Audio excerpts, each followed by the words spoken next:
সামনে এসে আরেকবার করে নাড়া দেয় যে বাংলাটা আমাদের অবশ্যই বাঙালির গর্ব। আজ কিছু কবিতার মাধ্যমে আমরা ভাষা শহীদদের প্রতি শ্রদ্ধা নিবেদন করব। প্রথম নিবেদন অতুল্য বাংলা।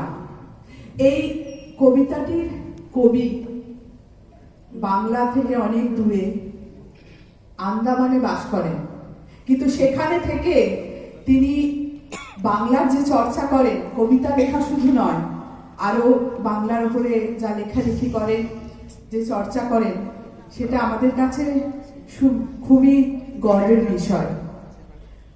অনাদিরঞ্জন বিশ্বাসের লেখা কবিতা অতুল্য বাংলা। তোমরা যে যাই বলো, বাংলা আমার পরাণ, আমরণ গাইব আমি বাংলা ভাষাতে গান।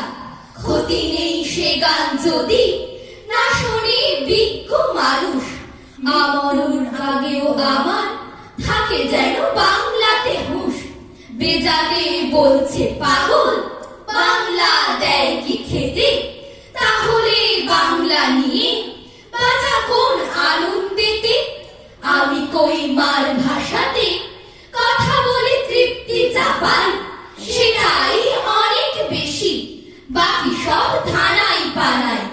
বাংলার গুবগুবি আর বাংলার বাউল গানে, দোতারা আর বাঁশিতে কি জাদু বিশ্ব জানে।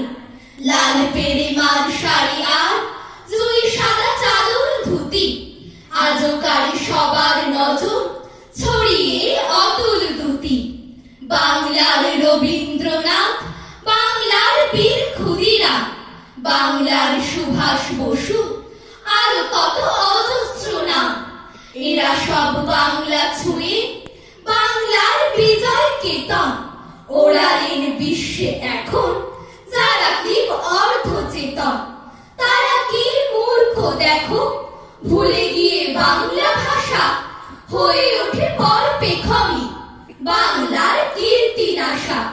দূরে যাক ওসব আপদ, দূরে যাক ওসব বালাই, এসো গাই পরাণ খুলে বাংলার তুলনা নাই। এরপরের কবিতা